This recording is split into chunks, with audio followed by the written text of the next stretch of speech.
할렐루야. 9월 1일 화요일입니다. 월삭 성회로 모이는 날이지요. 그러나 코로나19 사태로 인해서 교회 주중 모임을 할 수 없어서 9월달 월삭 성회는 역시 영상으로 드립니다. 한 달을 하나님께 맡기면서 시작했으면 좋겠습니다. 찬송가 96장입니다.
오늘 우리에게 주시는 하나님 말씀은 사무엘하 7장 1절부터 11절까지 있는 말씀 교독합니다.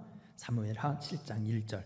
여호와께서 주의 모든 원수를 무찌르사 왕으로 궁에 평안히 살게 하신 때에 왕이 선지자 나단에게 이르되 볼지어다 나는 백향목궁에 살거늘 하나님에게는 휘장 가운데 있도다. 나단이 왕께 아뢰되 여호와께서 왕과 함께 계시니 마음에 있는 모든 것을 행하소서 하니라.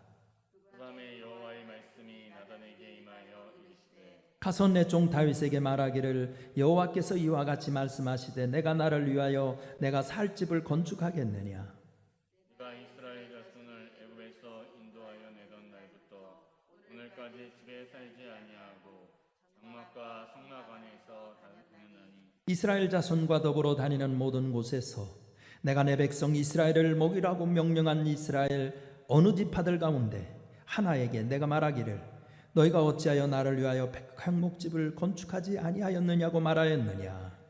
그러므로 이제 내 종 다윗에게 이와 같이 말하라. 만군의 여호와께서 이와 같이 말씀하시기를 내가 너를 목장 곧 양을 다스리는 데서 데려다가 내 백성 이스라엘의 주권자로 삼고 내가 가는 모든 곳에서 내가 너와 함께 있어 내 모든 원수를 내 앞에서 멸하였은즉 땅에서 위대한 자들의 이름같이 내 이름을 위대하게 만들어 주리라. 내가 또 내 백성 이스라엘을 위하여 한 곳을 정하여 그를 심고 그를 거주하게 하고 다시 옮기지 못하게 하며 악한 종류로 전과 같이 그들을 해하지 못하게 하여 11절 같이 읽겠습니다. 전에 내가 사사에게 명령하여 내 백성 이스라엘을 다스리던 때와 같이 아니하게 하고 너를 모든 원수에게서 벗어나 편히 쉬게 하리라. 여호와가 또 내게 이르노니 여호와가 너를 위하여 집을 짓고. 아멘. 오늘 말씀은 하나님을 감동시켜라. 하나님을 감동시켜라. 이 제목으로 말씀을 좀 나눠보려고 합니다. 알렉산더 대왕의 군대가 전쟁에서 이기고 또 다른 도시를 정복하기 위해 출정할 때의 일이었습니다. 대왕이 말을 타고 행진하다 보니까 한 병사가 구렁텅이에 빠진 마차 때문에 굉장히 고생하고 있었습니다. 알렉산더가 잠시 멈춰보고 있는 동안에도 그 군인은 자기의 있는 힘을 다해서 마차를 끌어내려고 했으나 자신의 힘으로는 해내지 못했습니다. 그러자 그 군인은 마차에 실려 있는 그 무거운 짐을 자기가 짊어지고 운반하기 시작했습니다. 병사의 행동을 기이 여긴 대왕이 물었습니다. 도대체 그 짐이 무엇이길래 그렇게 고생을 하면서 직접 짊어지고 가려고 하는가? 그러자 병사는 자기에게 질문하는 사람이 알렉산더 대왕인 줄도 모른 채 다음과 같이 대답했습니다. 네, 이 짐은 우리 알렉산더 대왕님의 보물들입니다. 그러니 제가 고생스러워도 이 짐은 직접 지고 가려는 것입니다. 그 병사의 대답은 알렉산더의 마음에 감동을 주었습니다. 대왕은 그 병사에게 이렇게 말했습니다. 여봐라, 나는 알렉산더 대왕이다. 이제 그 보물은 모두 너의 것이다. 누가 묻거든 알렉산더 대왕이 직접 너에게 주었다고 말을 해라. 세상에는 사회적으로 성공한 사람들의 신화가 많이 있지만 신앙인의 입장에서 보면 우리 삶의 주관자가 되시는 하나님을 감동케 하는 것보다 확실한 성공 방법은 없을 것입니다. 오늘 본문 사무엘하 7장 1절부터 11절에서 다윗이 그 사실을 보여주고 있습니다. 그는 비록 양을 치는 목동이었으나 하나님을 감동케 함으로 역사상 가장 위대한 성군이 됩니다. 그렇다면 하나님을 감동케 한 다윗의 믿음은 무엇이었을까요? 첫째로 하나님의 영광을 구하더라는 겁니다. 하나님의 영광. 2절 같이 읽겠습니다. 시작. 왕이 선지자 나단에게 이르되 볼지어다 나는 백향목국에 살거는 하나님의 괴는 휘장 가운데 있도다. 아멘. 이 본문의 배경은 다윗의 일생에서 가장 황금기를 달릴 때였습니다. 하나님은 다윗의 주위에 대적들을 모두 물리쳐 주시고 백향목 왕궁에서 평안히 거하게 해주셨습니다. 그러던 어느 날 다윗은 자신을 돌아보았습니다. 자신은 하나님의 축복에 백향목 왕궁에 거하는데 하나님의 저는 여전히 회막, 천막 상태로 있었습니다. 다윗은 이를 보고 안타깝게 여기고 하나님의 성전 짓기로 서약합니다. 이 서원에서 자신의 삶의 소신이 나타나 있습니다. 그의 일관된 삶의 소신은 하나님의 영광을 구하는 삶이었습니다. 다윗이 골리앗과 싸우게 된 것도 자신의 힘을 과시하거나 큰 상을 얻기 위해서가 아니었습니다. 하나님을 모욕하는 골리앗을 응징하기 위해서 나섰던 것입니다. 다윗은 언제나 삶의 우선권을 하나님께 두었으며 그의 삶은 늘 하나님의 영광을 구하였습니다. 다윗은 이때의 심정을 시편 132편 1절부터 5절에서 이렇게 말합니다. 전능자의 성소를 발견하기 전까지 자신이 거하는 장막에 들지 않고 침상이 오르지 않겠다고 말입니다. 이 때문에 하나님은 감동하시고 다윗과 언약을 세워 축복을 약속합니다. 그래서 성경은 그런즉 너희가 먹든지 마시든지 무엇을 하든지 다 하나님의 영광을 위하여 하라고 말씀합니다. 하나님의 영광을 구하는 것이야말로 형통한 삶의 지름길입니다. 여러분, 오늘 하루도 하나님의 뜻과 영광을 구하십시오. 두 번째, 하나님의 감동시키는 방법은 믿음이에요. 믿음. 5절 말씀 같이 읽어봅니다. 시작. 가서 내 종 다윗에게 말하기를 여호와께서 이와 같이 말씀하시기를 내가 나를 위하여 내가 살 집을 건축하겠느냐. 아멘. 하나님은 성전을 건축하려는 다윗의 뜻을 아시고 나의 거할 집을 건축하겠냐고 묻습니다. 이 질문에는 성전은 다윗의 왕권이나 재물로 짓는 것이 아니라 오직 믿음으로 지어져야 한다는 메시지가 들어 있습니다. 사실 하나님께서 다윗에게 감동하는 것은 그의 재능이나 용맹이나 재물 때문이 아니었습니다. 오직 그의 믿음 때문이었습니다. 이는 그의 소년 시절 골리앗과 대결할 때를 보면 알 수 있습니다. 무장도 하지 않고 양치는 목동 차림으로 나서는 다윗을 보고 골리앗은 심한 모욕과 저주를 퍼부었습니다. 그때 다윗은 너는 칼과 창과 단창으로 내가 오거니와 나는 만군의 여호와의 이름으로 내가 모욕하는 이스라엘 군대 하나님의 이름으로 내게 가노라 라고 선언합니다. 믿음이란 이렇게 자신의 힘을 의지하지 않고 하나님의 능력을 의지합니다. 그렇게 믿음으로 산 사람들은 하나님을 감동시켜서 복된 삶을 살았습니다. 12 정탐꾼 중 오직 가나안 땅에 들어간 여호수아 갈렙만 보아도 알 수 있습니다. 그래서 성경은 히브리서 11장 6절에서 믿음이 없이는 기쁘시게 못하나니 하나님께 나아가는 자는 반드시 그가 계신 것과 또한 그가 자기를 찾는 자들에게 상 주시는 이심을 믿어야 할지니라고 가르친 것입니다. 일본 동경에 있는 제국 호텔은 1890년에 세워진 가장 유서 깊고 유명한 호텔입니다. 이 호텔은 미국의 건축가인 프랭크 로이드 라이트라는 사람이 건축하였습니다. 그는 호텔의 공사를 맡은 뒤 그 기초 공사를 하는 데만 무려 2년이라는 시간을 쓰며 매달렸습니다. 기초 공사를 하는데 너무 많은 시간을 보냈기 때문에 그만큼 돈도 2배 이상 들 수밖에 없었습니다. 주변 사람들은 저렇게 많은 시간과 투자를 통해서 기초 공사를 하는 것에 대해 낭비라고 비난했습니다.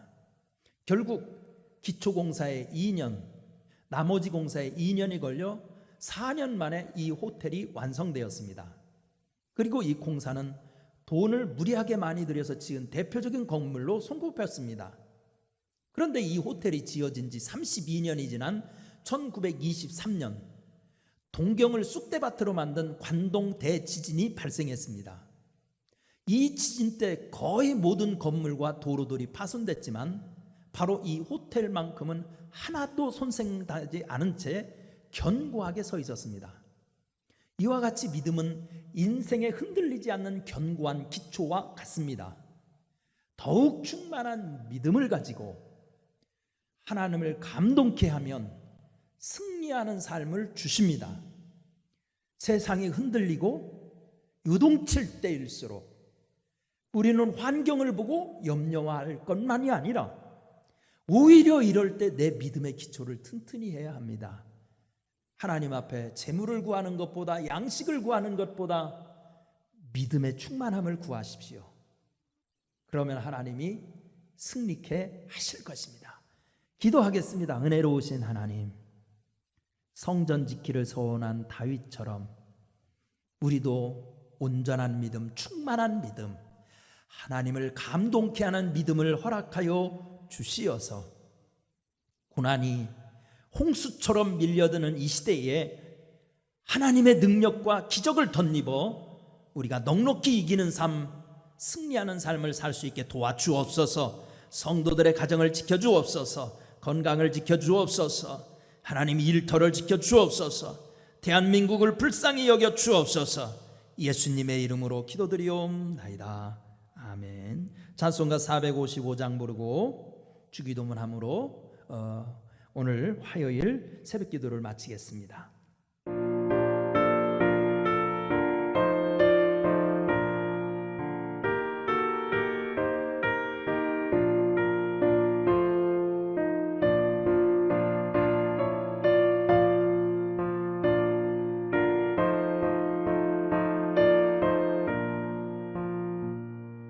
주님의 마음을 못 받는 자 그 맘에 평강이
하늘에 계신 우리 아버지여, 이름이 거룩히 여김을 받으시오며 나라가 임하시오며 뜻이 하늘에서 이루어진 것 같이 땅에서도 이루어지이다. 오늘 우리에게 일용할 양식을 주시옵고 우리가 우리에게 죄 지은 자를 사하여 준 것 같이 우리 죄를 사하여 주시옵고 우리를 시험에 들게 하지 마시옵고 다만 악에서 구하시옵소서. 나라와 권세와 영광이 아버지께 영원히 있사옵나이다. 아멘.